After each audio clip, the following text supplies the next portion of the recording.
I think we'll still have some people trickling in as they finish their wine, as they should.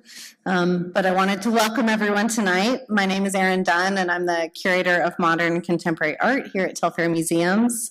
I wanted to thank you so much for coming out here tonight for the Telfair Contemporaries Arty Party and Artist Talk with our special guest, Raheleh Filsoofi, whose solo exhibition, Ungrounded, is currently on view upstairs.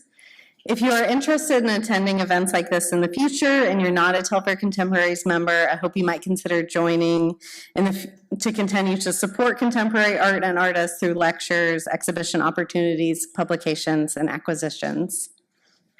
If you haven't had the opportunity to experience the exhibitions upstairs, we invite you to see them after the talk.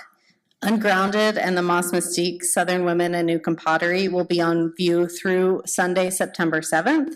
So please spread the word and don't miss the opportunity to view these exhibitions in their final weeks. I did want to spend a moment to thank our sponsors tonight. Exhibition investment is provided by the City of Savannah and the Georgia Council for the Arts. Support is provided by the Decorative Arts Trust Dean F. Faley Grant and Katrina A. Schwab.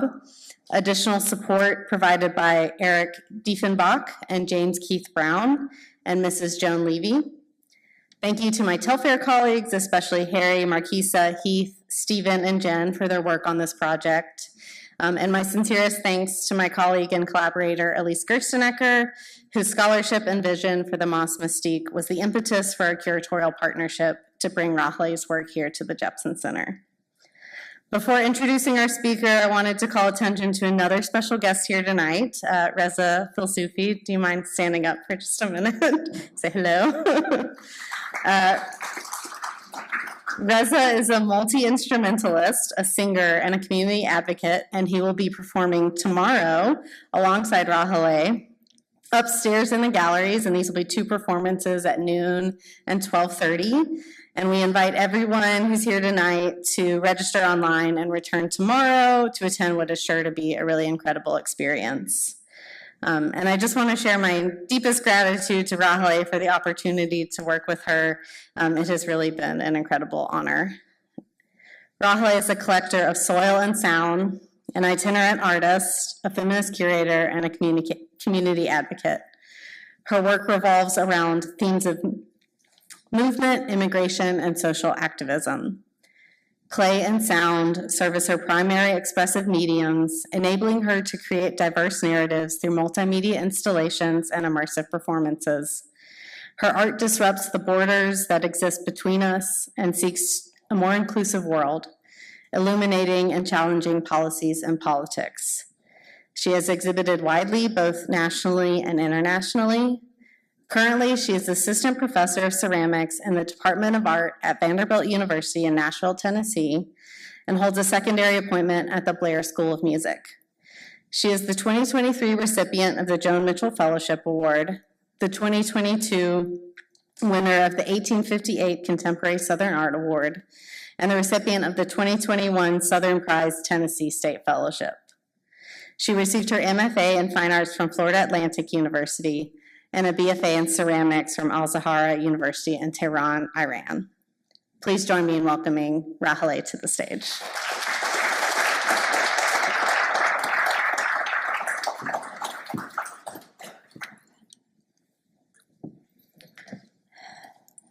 Perfect.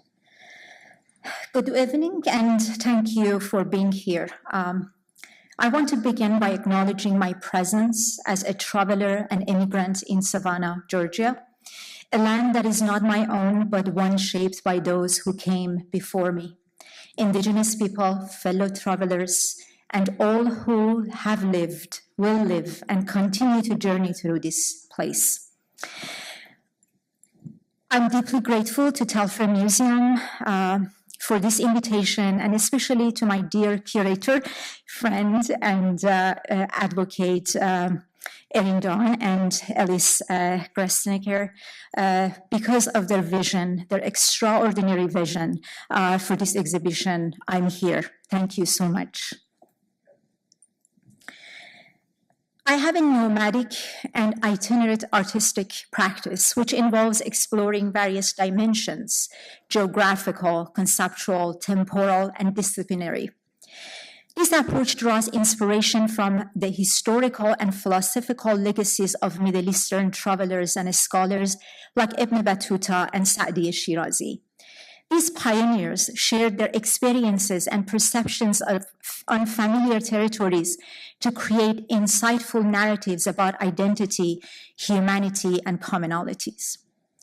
As an Iranian American woman, an immigrant, I'm compelled to create work that responds to politics, ethics, and society while reimagining a space where divisions between people and culture collapse and coalesce. I was born in Tehran in the midst of a revolution and raised during the 8-year war with Iraq. These events defined my childhood. Confined in spaces during such a time, my generation's auditory sense developed more strongly than visual. Sound became the dominant way I perceived the world and what was happening around me. Iranian music and poetry mixed with the sounds of marching, screamed slogans, helicopters, warning sirens, and bombing. As a 4-year-old embraced in my father's arms, marked red in this photo, I had a first-hand experience witnessing the victory of a new regime. A memory is still so vivid that I can almost taste the dust of the underconstructed building and the overexcited clamor of that crowd. I came to the United States a year after 9/11, but the aftermath of it put my status in a limbo for 6 years, during which time I could not work or leave the country due to my immigration status. When I finally received legal status, I began to work and support myself through commercial art, striving to balance between like a financial needs with my artistic integrity. In 2009, a wave of unrest took Iran with the Green Movement protest. Having limited access to events there, I was mesmerized by a Time magazine cover showing a young Iranian woman, hands raised in a freedom sign, and her fearless smile embodying audacity and peace, protesting for a more democratic Iran that I had never known or experienced. I wanted to understand more about Iranian women and their role in contemporary reforms after my departure. Yet I felt like an outsider, distant from changes in my own country and unaware of freedoms women had gained since my departure. Therefore, I decided to visit Iran, not as a fellow Iranian, but as an artist seeking to learn and explore. In 2012, I was finally able to arrange a research trip that began in Tehran and extended north and northwest to region where these potters lived and worked. Over the course of 3 months, I observed and interviewed more than 30 Iranian women potters from Tehran's contemporary scene to small villages in other regions, all of whom were making notable contributions to their communities. I was most influenced and inspired by 3 women potters in northern Iran. Over several weeks, I learned how they lived, what they thought, and how pottery was woven into their daily routines. Away from restrictive rules and regulation of life in Tehran and other major cities, these women constructed safe space for their families and communities, creating art, providing jobs and opportunities, and establishing themselves as the leader in their villages. Over 3 months, I observed and interviewed all these women,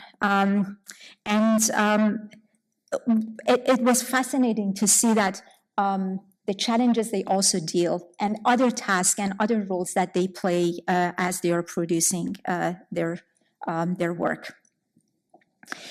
Fatemeh Mohebbi's studio in particular was a place for deep contemplations. The ceramic produced there may not have appeared sufficiently sophisticated to the eye of Western ceramic world, yet the subtle craftsmanship and the purity of display in a dim, humble studio made them remarkable. The essence of artistic practice is dignity, sincerity, and integrity that had eluded me in the contemporary and academic world was revealed in the modest, unpretentious studio in a small village in Iran. These women worked, and their presence greatly influenced my work later, especially my installations, the light, the material, the presentation, the guilelessness. Clay became history, form, pattern, a social medium, and a space pregnant with possibilities beyond its technical restrictions. After returning to the United States, I felt compelled to create work that was more meaningful and responds to global events and resonates deeply with viewers in exhibition spaces. After this project, I became, I missed one of my. My first multimedia installation was born from this sense of commitment. Only Sound Remains in 2014 explored memory and space through soundscape. 11 ceramic vessels created in homage to ancestral traditions, captured sound ranging from bazaars and prayers to explosion and storytelling, embedding layered personal experiences within. Accompanied by a video of narrating women, the women that I interviewed in Iran. The installation invited audiences to engage with these memories collectively and individually through interaction with each vessel. After this project, I became fascinated by sound. I started recording and collecting ambient sound. Also, I must say that living with a musician had its own impact. Since 2015, I've archived sounds from over 3,000 locations in Iran, the United States, and in between. I called this process oral topography, which is the development of an understanding of a place in terms of sound. I explore these by walking. I seek to understand how the fabric of sound clothes the spirit of a place and how both sound and the ground bringing joy to the freedom of movement. The collection of sound led me to the collection of soil. I got fascinated to capture the essence of a place beyond its ephemerality. My attention from around and above shifted to what was beneath. The soil was the secret of a place ready to be unearthed. I came to discover a place in terms of its past and present through the solidity of its clay and ephemerality of the sound. From 2016 to 2020, I served as an assistant professor of ceramics at University of Texas, Rio Grande Valley in McAllen, Texas. This period coincided with the intense national debate over building a wall along the United States and Mexico border. As an Iranian immigrant directly impacted by immigration policies, living and working in the border region during that time was insightful. My personal experiences resonated with those of my neighbors, students, and community members, many of whom had their own layered stories of migration and cultural identity. Also, in the wake of Muslim travel ban, conversation shifted to topics of land and ownership and evoked my personal call to action. Knowing the origin of my resources became fundamental to the concept of land and migration. Soil and sound emerged as a major focus in creating work.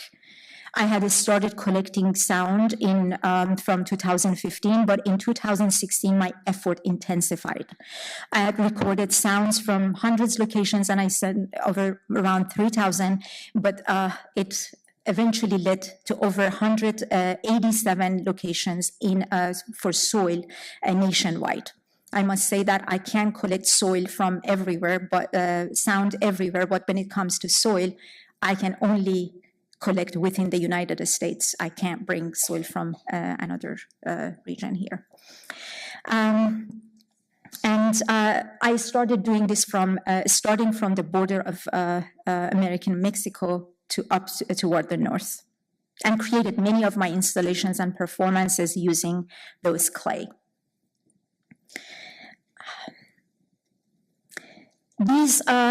materials, both clay and sound, have been included in many works. Two of them are more recent, that Inhabited Space since 2018 and Transient Paradox Experts of Earth since 2024. So they come through different spaces and, as I said, installation work. In 2020, I began my appointment as Assistant Professor of Ceramics at Vanderbilt University. Nashville, the city of music and home to one of the largest Middle Eastern communities in South, offers a unique cultural landscape that continues to shape my work on land, place, and belonging. Since then, two forms of performances have become central to my practice, each exploring clay, sound, and the body in different ways. One is intimate and solidarity, focusing on my body in relation to clay, and or also a specific subject matter, and creating a tactile and personal dialogue. The other is communal and collaborative, incorporating sound and music and the voices of community members. These performances bring together diverse narratives using our bodies, and sound as a medium to foster connection and shared experiences. So I introduced two performances for you.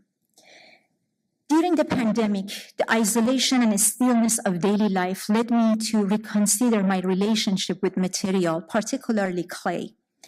The proximity and intimacy with objects during this time pushed me toward performance as a way to express resilience and resistance through physical interaction in my work. In addition, as I investigated deeper into the investigation of clay and resources and the history of each location, performance became an appropriate method of production. So one of these work is Bite. Using clay from 5 locations where I had lived the longest in the United States, I imprinted my body's unique mark, transforming the clay into a site of personal and historical significance, a tactile approach to establishing my identity as a Middle Eastern woman. It becomes the practice of resilience and resistance, bringing forth the buried histories of the past to reimagine and transcend colonial narrative embedded in clay particles. My body becomes a tool of embedding its unique identifying mark on clay artifacts, creating a future narrative that respects indigenous knowledge, values ritual, and acknowledges my strength and struggle. Both labor and ritual, the physicality of act draws attention to the internal. Form, pattern, and function are captured as I sink my teeth into the clay, marking an artifact from when my body and spirit were borderless. And that's, I know, as an act of defiance and affirmation. Bite to leave a mark of existence. I bite to change the narrative. I bite to become the narrative.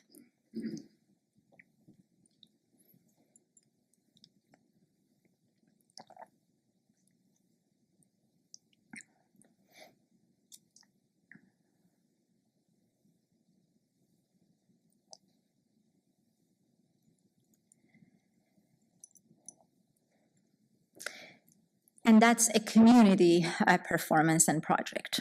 The Resonance of the Lands is a project initiated in 2023 to engage and integrate Nashville's diverse immigrant and refugee communities through creation and performance of clay instruments. In collaboration with musician Reza, I collected clay from various locations in Nashville, Tennessee. Over a year, we created 30 ceramic instruments inspired by Middle Eastern and African drums and darbukas. They were skinned by Reza. I made them in potter's wheel and skinned and finished by Reza. Community members comprised of refugees and immigrants were invited through different workshops to decorate them in various stages. The project really sought to foster cultural inclusion and strengthen community bonds within Nashville. Nashville is rather segregated. So everybody knows Nashville recently as the new Ellis Island due to its significant immigrant and refugee population. And this hands-on approach helps these participants to forge a deeper connection to their new community and new home. The first phase culminated in a vibrant performance during the Nowruz Festival on March 22 in 2024, and symbolizing a rich cultural fusion. And we are working on the second phase for next year. And now I'm going to talk about the ungrounded. In 2022-3, I met Erin, who invited me to create an exhibition for the Telfair museums in a conversation with then upcoming show Moss Mystic. At the time, I had been working on Imagine Boundaries, a project at the Gibbs Museum in Charleston, which is a continuation of an episodic project I began in 2017. The first few phases happened between a conversation between Iran and United States, and then the second episode was happening in a conversation that nationally. And then this episode was specifically revisiting Charles Fraser's miniature painting and explored how boundaries were visible and invisible as you put the lens globally, nationally, and locally. And we try to kind of remember and reimagine a different way of communication through this work. Sorry. Yeah. So it wasn't, I was already in conversation with some artists in the South. This invitation led me to respond to the legacy of newcomer women potters, and I recognize a deep connection between us, women artists in the South, fascinated by clay and place, and a living mark that endure. Their story echoed the Iranian women potters I met years earlier in rural villages. Their practice sustained both art and community. In both cases, women's collective labor carried dignity and vision. With this in mind, I shifted my focus from national to regional collection of sound and soil, traveling across 9 southern states: Florida, Georgia, Alabama, Kentucky, Tennessee, Louisiana, Mississippi, North Carolina, and South Carolina. Learning to navigate these landscapes that had shaped the region's history. Sometimes I collected materials myself. Other times I worked through residencies or asked help from local ceramic artists who knew the land intimately. Many hands contributed through guidance, assistance, and collaboration so that each soil sample and clay body being used in this work, it's carried not only the clay body, but also the geography and the story of our community and our collective effort.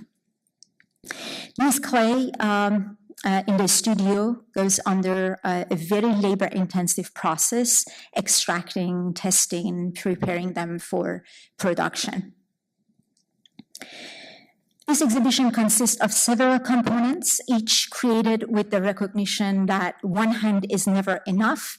In Newcomb, men also work with women. Some created the vessels and women started decorating them. In Ungrounded, I inverted this structure. I became the maker and invited 3 men to collaborate with me.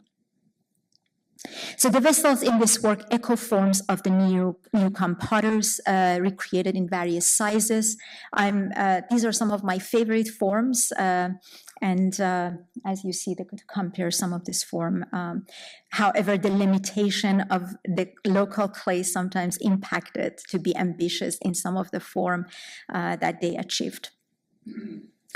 Fascinated by the Spanish moss depicted on Newcomb vessels, I translated it into wire forms that hang, connect, and extend to the ground. They serve as both moss and root, simultaneously grounding and ungrounding the vessels, evoking the fragility of place and belonging. I invited Reza, my partner and musician, to weave my collected sounds with his music into symphonic composition. His music is part of my everyday soundscape, and it feels essential to be part of the work. The sounds are what I experienced as I moved and navigated within these spaces. The video installation is a collaborative effort between myself, Reza, and Ali Ahmadi, videographer, layers of our recordings from many southern landscapes, forming a fleeting, shifting trains. The imagery changes constantly, like travel itself, suggesting movement through place and memory. And a very dear work for me personally, which is the newest body of work that focuses on creating artistic book or art book. The book produced for this exhibition is the first in an upcoming series and marks a shift in my practice as I began working with with text and dust itself in my work. So here dust become permanent, holding my thoughts and reflections as record. 3 poems are printed, my own poems, printed using clay bodies I collected across these places, allowing the landscape themselves to shape the language.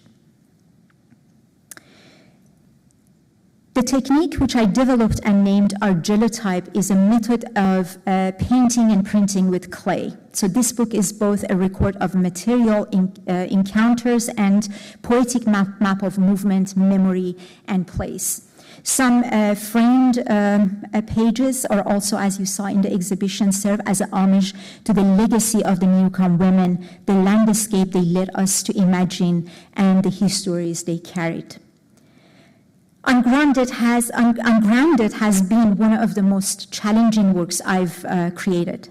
I must say none of my work production are easy. However, the challenge was in another level, from navigating many landscapes and collecting materials to the process of isolation, documentation, and production. It led to discoveries, both technical and conceptual, speaking to presence and displacement, to my betweenness across geographies, being grounded yet losing the ground, suspended in between. So these parentheses that you see in the title, it holds that tension.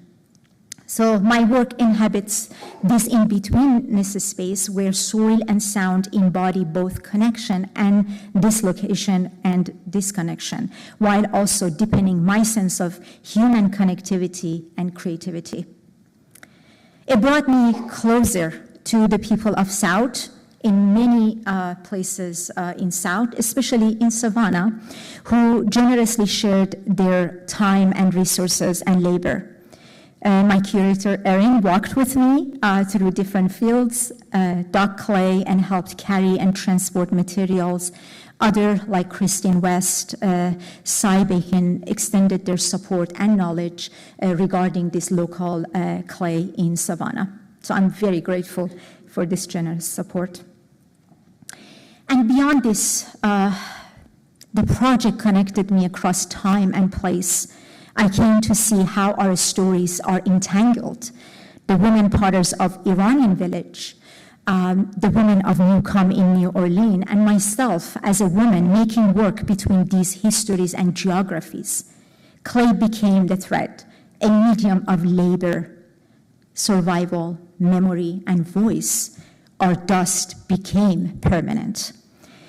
The American South and Iran, each place carries women's hands, women's marks, women's legacies. My hope is that moving forward, others will continue this dialogue. clay is the place, and in it, women's stories endures. So, if there is time, I can share a short video, which is an invitation to you all to join us for the performance tomorrow. Do we have time for this? Yeah.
Well, it's like, thank you all so much for listening. I would be happy to respond to any question with Erin. Yes.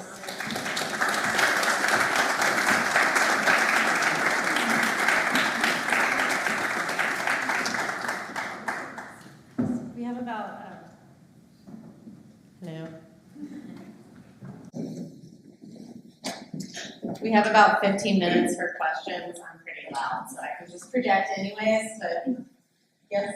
So Raheleh, you mentioned that you were born before revolution, you're right before the revolution, grew up with the Iraqi war, moved after 9/11. Do you feel like your luck shapes your life around the historic events, and do you feel like it lingers through your work, or does it echo through your work? I think they're all related. Can you hear me? Yes. Yeah. I think the work that I create is based on all these experiences, and they come, they travel, they find their way in one work or maybe another work. But they're all connected. The experience of myself as a person who grew up in Iran, was born, grew up in Iran, and then moved to the United States, they're all part of me, and then they come through the work. And believe me, sometimes I really want to look at new possibilities too. It's just very embedded that I feel this connection constantly needs to be addressed somehow. I hope I answered your question. Thank you. Thank you. So good to see you. Do you have any other questions? Don't be shy. Yes. The potters in Iran, did they consider themselves artists, or were their ceramics being used for practical purposes?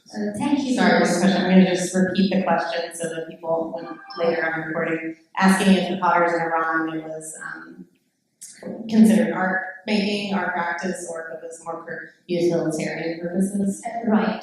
The women that I met in the villages, mostly they were selling for utilitarian reasons, and they were producing a lot of work that was embraced by their own communities. One particular woman that was working in North Annapolis Supplies was creating a sculptural form that was very unusual. None of these women, the women that they were in the villages, they really did not care if they're artists or craftsmen. It was important for them that they were working with clay. Sometimes I call them as an artist, and when we had conversation, and I remember one of them told me that the title is not important.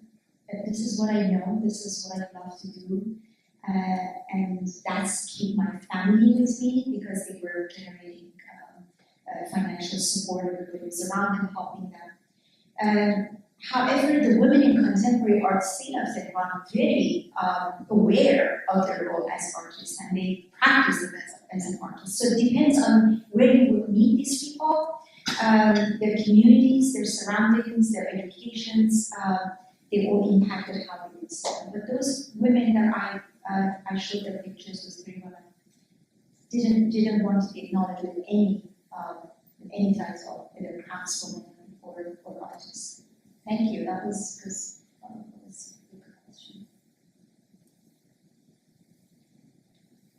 Oh, that's Maria. Kind of along the same lines, do you consider the potential functionality of the shape of the vessel as you're creating it, as you did for this exhibition, of one type of shape versus another, or were you more strictly working within the formal constraints of the new potters? Right. Thank you. Before that, the vessels that I was creating to hold the sounds, the attention to the form would give attention. I remember the first installation we made when I made series of vessels and tried to put different sounds and listen how they're coming out. So the form, if they have a belly, the thickness, elongated neck, they all impact, not dramatically, but you could feel the sound would change. And I had a hard time with the Newcomb forms, and I thought, oh, they may not change. But now, as the technology changes, the speakers are different. And one of the strategy was creating them as thin as possible. That also affected the sound. But it's much easier now to control if a shape is not willing to channel the sound easily. So as I said, I learned so much about the thickness, but also some of these clay bodies are not really workable. They're so difficult. They collapse on you. I must say that for creating this form, I was the most miserable. Creating many, at some point I thought, I don't have to really follow the shape, they're beautiful, but that's it. And I'm going to make my own, and then for that, they're more flexible, but at some, you feel like, okay, let me try another clay body, and then, and I'm avoiding to add any additive, because for commercial clay, they add so many things that make it workable and easier to work with. But the integrity of these clay bodies are so important to me that I'm like, okay, if this cracks or whatever happens, is still they're valued to be part of this conversation. Yes, the form enhanced, but as I said now, the technology can help to overcome those challenges with the form. Thank you. Yes, I see a question up there. I'm interested in your work with sound. If many of us, if you have a microphone, it picks up sound we don't hear ourselves. With time, do you find your own ear hearing as much as the microphone records? My God, that's a good thank you for that challenging question. I'm going to be more, I feel like I'm very attentive and a good listener, but your question now made me that I wasn't really listening well enough. But certainly, first of all, I don't know if I'm going to answer your question or not, because it's something that I need to think now. I'm being honest. But in response to this experience, I would say that since I live with a musician and I love listening to some background, there are times that I have to write my essay or work something, and then I learn how to block everything. And I can sit here and there are construction, something is happening, and I can block and just do my work. And then when I'm reading to listen, I listen with all of my bodies, like I really give attention to that. If changing it, yes, I hope I can answer that question. But it's giving me so much to think about. And thank you. I personally think when you use the microphone, it teaches you what you don't hear. That's true. That's true. I feel like I hear really well when it comes to the sound, but yes, microphone takes and gives another dimension to the sound. Definitely what I see and then what I hear and what you hear through the microphone is not the same, right? I must say that too. But yes, there are, even here in this installation I came and I'm like, okay, there are sounds I don't remember. Like I've listened to this with Reza many times as we play, but since then also I listened to many other sounds for other installation, but there were so many new. But I will give attention to that. Thank you. See Catherine, you have a question? I was just wondering, for me, when I saw it ungrounded for the first time, what I noticed the most was the contrast between the industrial wires and the organic shape of the vessels. I was wondering if there was a purposeful choice in the wires that you chose to kind of like create that contrast between the feeling of the vessels versus like this kind of colder material. Thank you. There are technical approaches, aesthetic approaches, and it's very hard to tell everything in a presentation and talk about it, so thank you. The first installation that I showed you, Only Sound Remain, I hit all the wires and devices. I wanted people to just hear without any distraction. And I wanted the sound to travel effortlessly, right? A connection between you, the vessel, and the sound. As we were playing with these wires, having a hard time to hide them. And people also, at some point, they would become curious where they are. And I started playing and thinking, you know what, this is a transparency with the audience, that they are coming from somewhere. And it also made sense. So in one of the work, I thought, okay, I'm going to expose them as a root. They look like roots, like when they are going down. And I thought, my work is very connected to the place. Then they play as a root. And in the beginning, I had a hard time to process the static of it. There's wires messy all over versus this, I'm really refining this vessel surface, keep them symmetrical, elegant. And I felt this is not aesthetically, but yet I felt this is about the content of the work and how the form has to serve that content. And it makes sense. And then the lights came because of these speakers, and suddenly I felt I'm embracing this, and I love this contrast because whatever I'm creating is based on this contrast, based on this duality, and therefore it makes sense to bring them. And I must say that now sometimes I love my wires more than my vessels. They are free and organic, and they don't lessen, and they have such a visual impact now. I must say, when I entered that space, that was the first time I saw it today, and it really made me emotional. But not by the amount of work I spent on the vessel, not these wires connecting to the ceiling, because it's always coming to the ground. Yes, I love that contrast.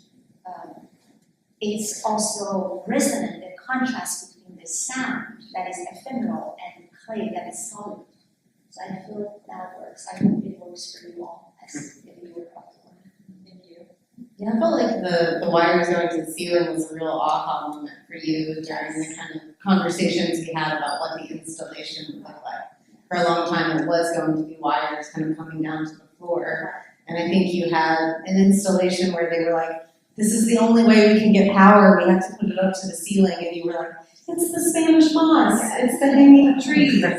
And that really became what this installation was and made a lot of sense. Absolutely.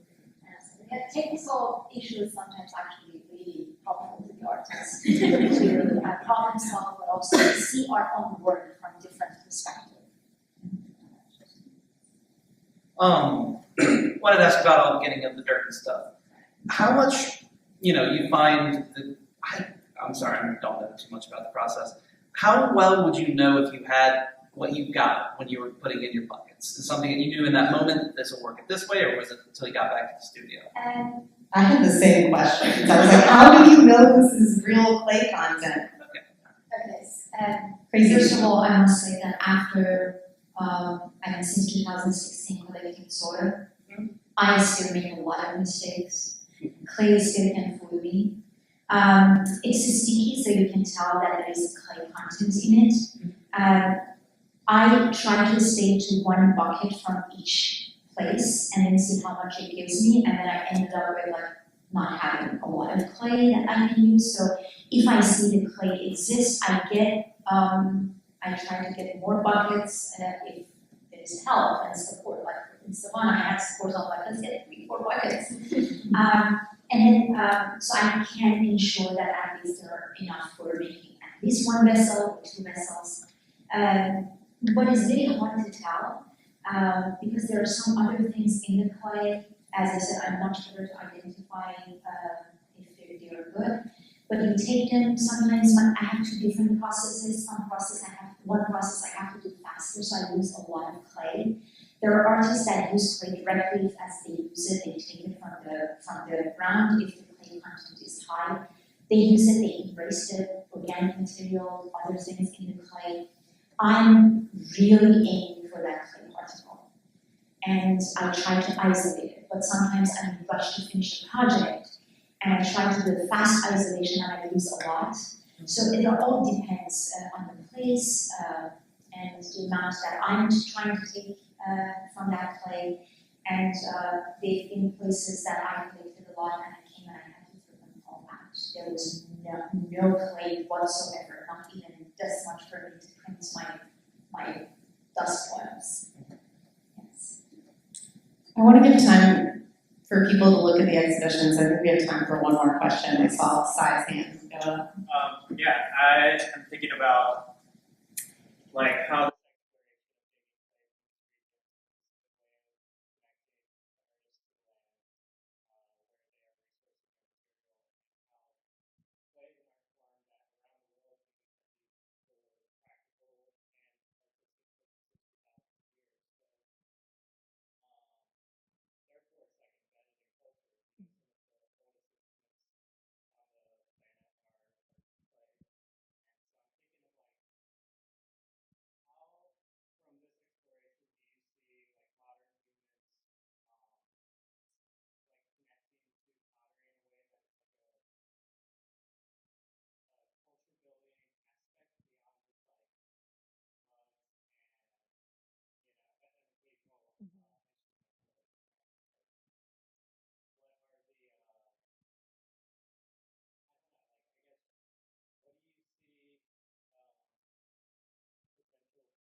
So you're asking the challenge how to bring this clay to the contemporary world is sorry, I'm trying to. I feel like it's more of like, is it like a question too of like how clay brings people together in a really meaningful way in the present moment?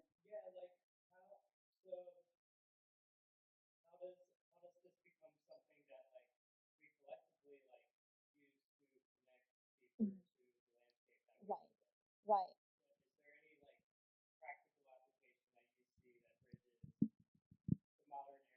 Right. Right. This is a very important question, and one of the challenges of many ceramic artists that they're creating work today. Our discipline, clay, is still very much embedded in the world of craft and had so much issue for or resistance to it to enter to the contemporary practice. And I think the art, we as new generation of the artists, we try to fight with this clay. As I said, has history, has contributed to human history and a story for since the beginning. We know the story of our ancestors because of clay. We look, clay is around us, underneath everything that we use daily. Even our computer has clay in it. Our favorite magazine, the cover is clay in it. It's everywhere, right? But it has the challenge because everybody sees the tradition embedded in it. And I think that's one of the challenges of us, how we bring it to this contemporary practice. And I think one of my struggle the past few years have been, okay, clay is not just that plastic medium that you create vessels. These vessels can change their historical role, that serving food or being used as storing food. Now it can store sounds and our memory, and I think that should bring it to the contemporary conversation. That these vessels is still very much part of our cultural and collective experience. So I'm not sure if I'm answering that, but I get that you are talking about this challenge, right? And that's why if you see I'm working with dust, I'm working with the slip, I'm working with clay, I'm working with fire.